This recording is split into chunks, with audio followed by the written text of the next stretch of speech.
Simon & Schuster Audio presents Becoming My Sister by V.C. Andrews, read by Dara Rosenberg. Prologue. "I've seen you here from time to time," the elderly man said after I entered the lobby of Golden Ages. He surprised me. I hadn't seen him there in one of the big cushioned chairs until I was well into the waiting room and past the shaft of light streaming through the open walnut shutters. His glasses seemed wrong for someone his age.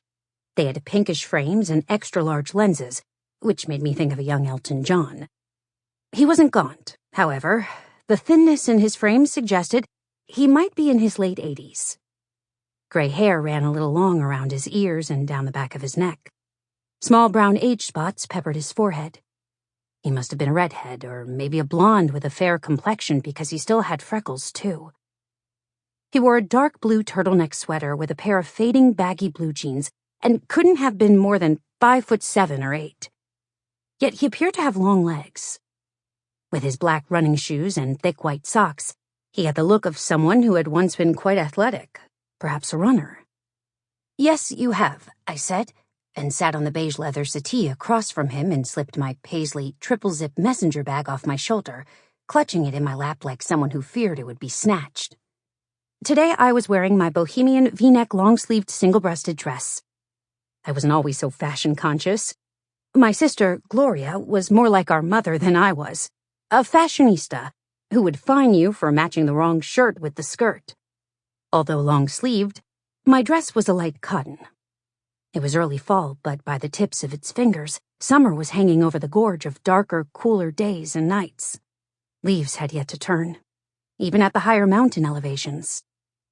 "I thought so," the elderly man said, looking relieved that I had verified his suspicion. However, I was a little defensive about it, annoyed that anyone had been watching me and keeping track of my visits.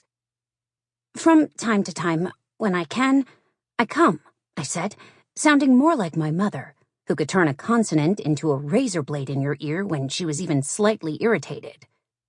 "I live some distance away, Laguna Beach, on a hillside just across from the beach. It's not an easy ride, traffic the terrible way it is all day in both directions." "Ah," he said, as if I was examining his throat. "It's still very nice that you try to visit as often as you can. Sometimes I'm here almost all day, and no other visitors for anyone else appear. House of the forgotten." Yes, it's easier to forget and not confront something you cannot change. Sample complete. Ready to continue?